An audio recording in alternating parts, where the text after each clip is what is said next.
Hello, quick pause to share something that's been helping me feel more energized and centered. It's called Elite Drops, spelled ELYTE. Most of us think hydration just means water, but Elite Drops goes further. It helps your body absorb essential minerals that boost energy, prevent cramps, and sharpen focus, all with zero sugar, zero calories, and nothing artificial.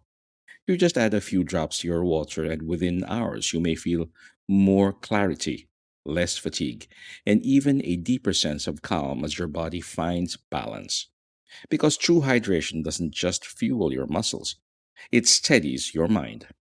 Check it out at elitedrops.com and give your body hydration that does more. And because you're part of this podcast community, you get a special treat. Use the code FINDCALM, FINDCALM, at checkout to get 10% off your order. You may click the direct link on the show notes to get the 10% discount. Now, back to the session.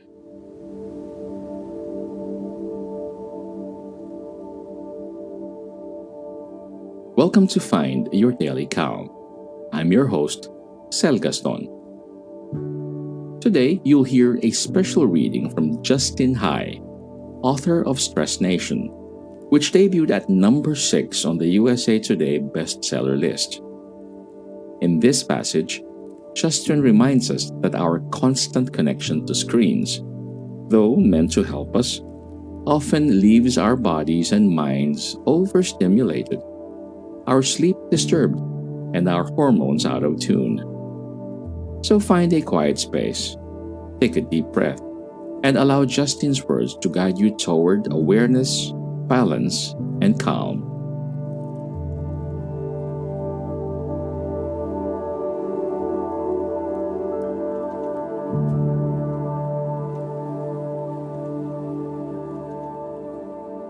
JOMO is the new FOMO, outsmarting burnout, brain fog, and bad habits.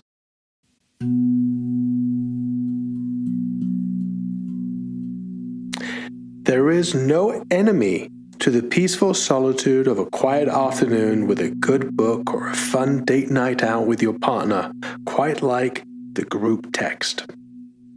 The steadily escalating catastrophe of buzzes or dings as one person on the text chain chimes in and another sends a GIF and yet another responds with an emoji and still another reacts to the previous text from minutes before can send even the most patient person into a fit of rage, ready to throw their phone out the window to get some peace from the never-ending alerts. It's the agony and the ecstasy of being in a loop with your friend group, held at the mercy of whoever decided to drop a random thought into the chain or bring a zombie thread roaring back to life after a relatively peaceful period of digital quietude. On the one hand, it's nice to be connected with your friend group and know the ins and outs of everyone's lives or what they're finding interesting in any given moment. On the other, it can be extremely distracting, to put it mildly. To have your phone blow up with text after text when you're consciously trying to be present in your actual life.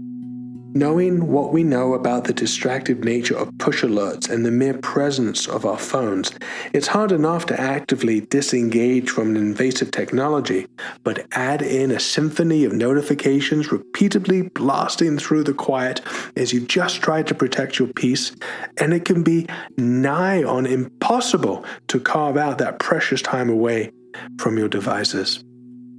Then, of course, there's this burdensome sense of needing to know everything going on in the world in order to keep up with the conversation.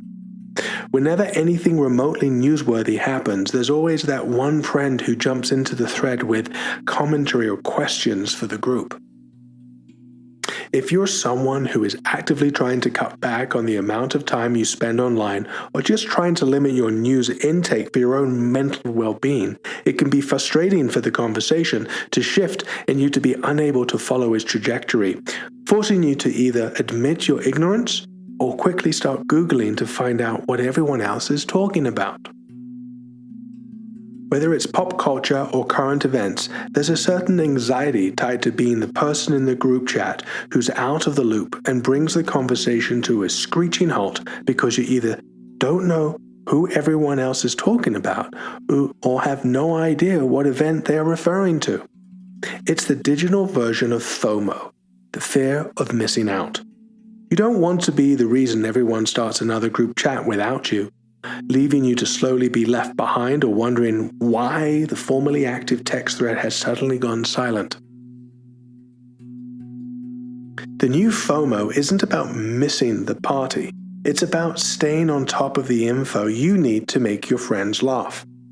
In the early aughts, FOMO was coined as a direct response to social media and the fabulous lives it seemed everyone was living based on what was posted online.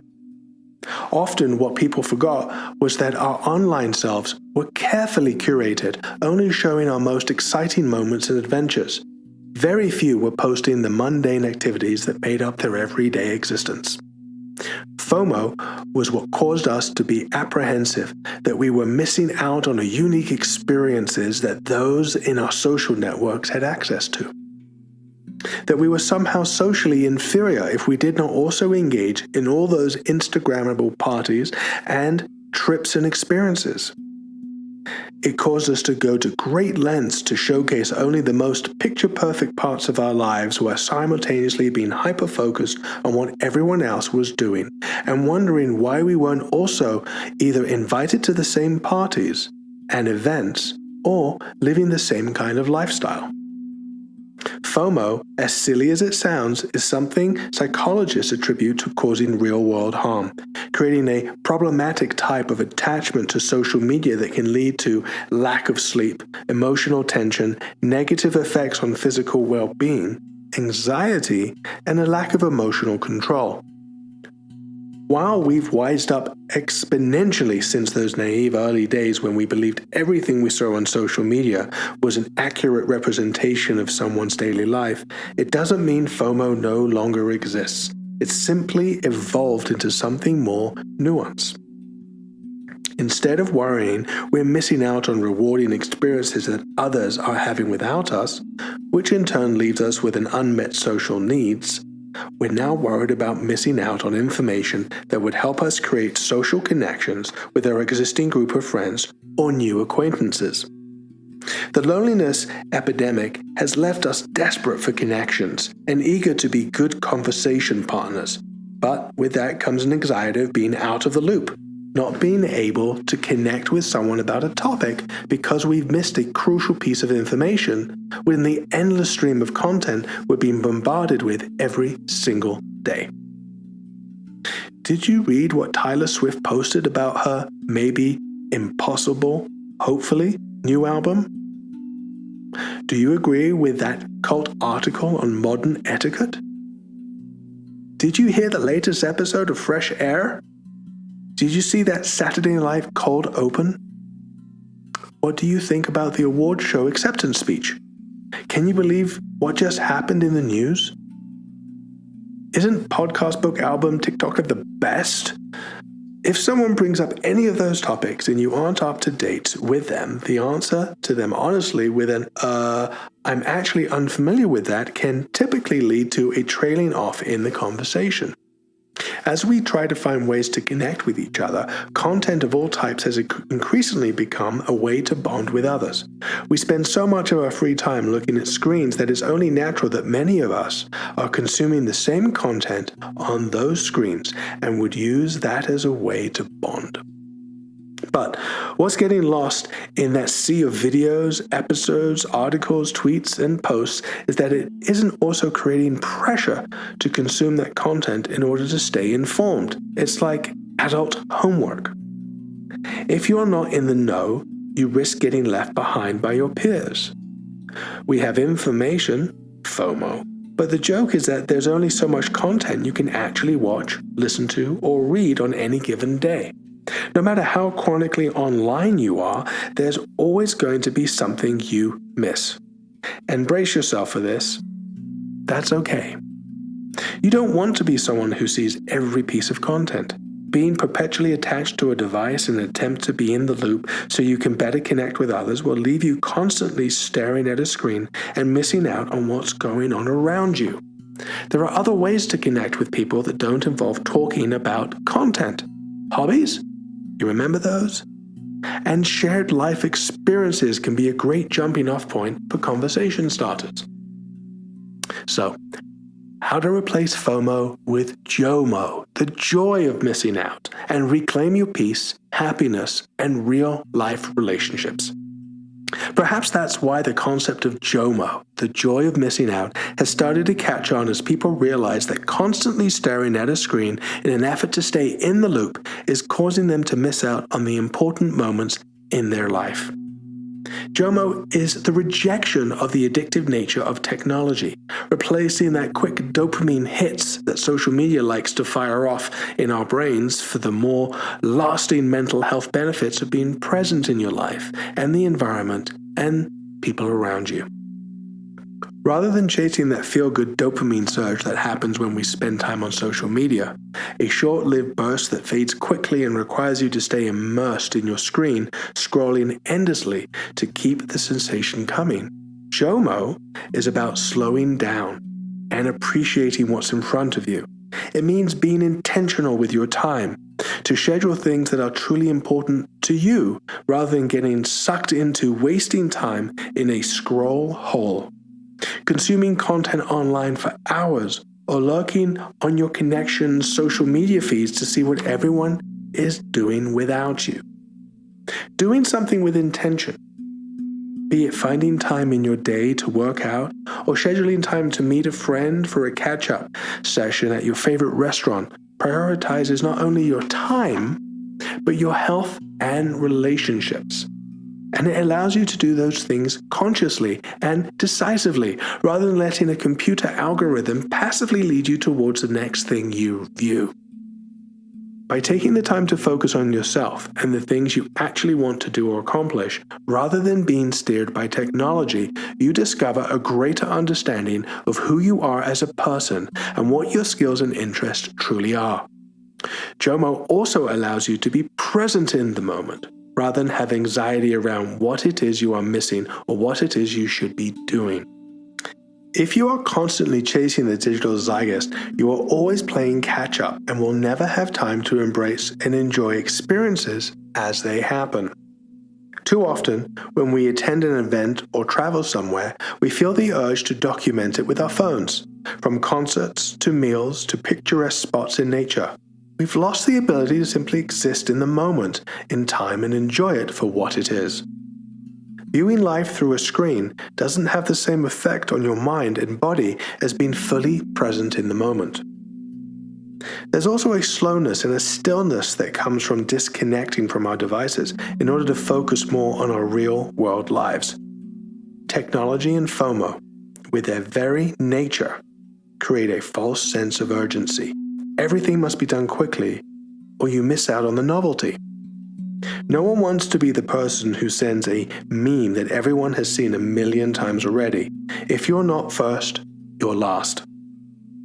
FOMO also pushes us to prioritize efficiency and multitasking, constantly striving to be better and to work harder, even in our leisure time.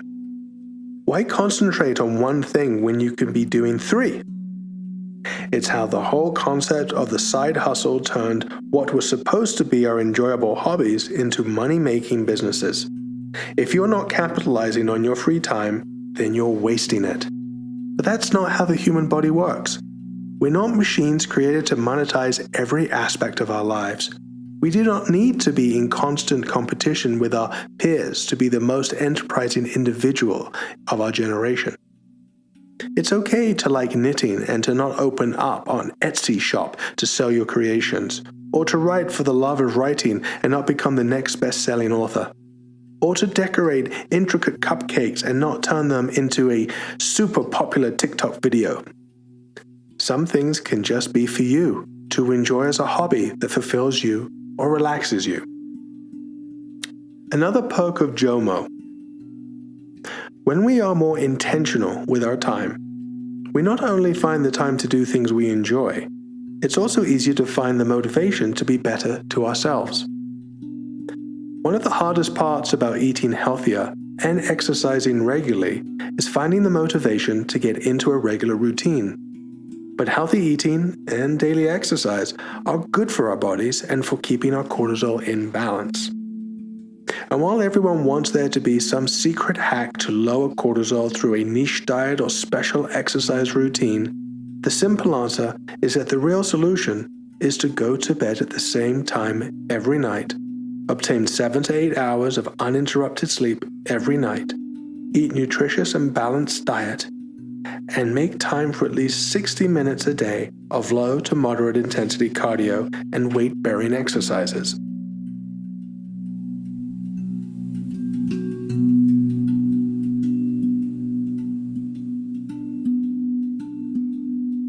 That was Justin High, reading from his best-selling book, Stress Nation. May his words remind you that while the world hums with noise and motion, you always have the power to return to stillness through breath, awareness, and mindful rest. You can learn more about Justin and his work at rebalancehealth.com or find Stress Nation wherever books are available. More details about Justin will also be seen on the show notes of this episode. If this episode brought you calm, please share it with someone who could use a moment of quiet. And follow Find Your Daily Calm for more meditations and mindful reflections. Until next time, may you be well, may you be rested, and may you always find your daily calm.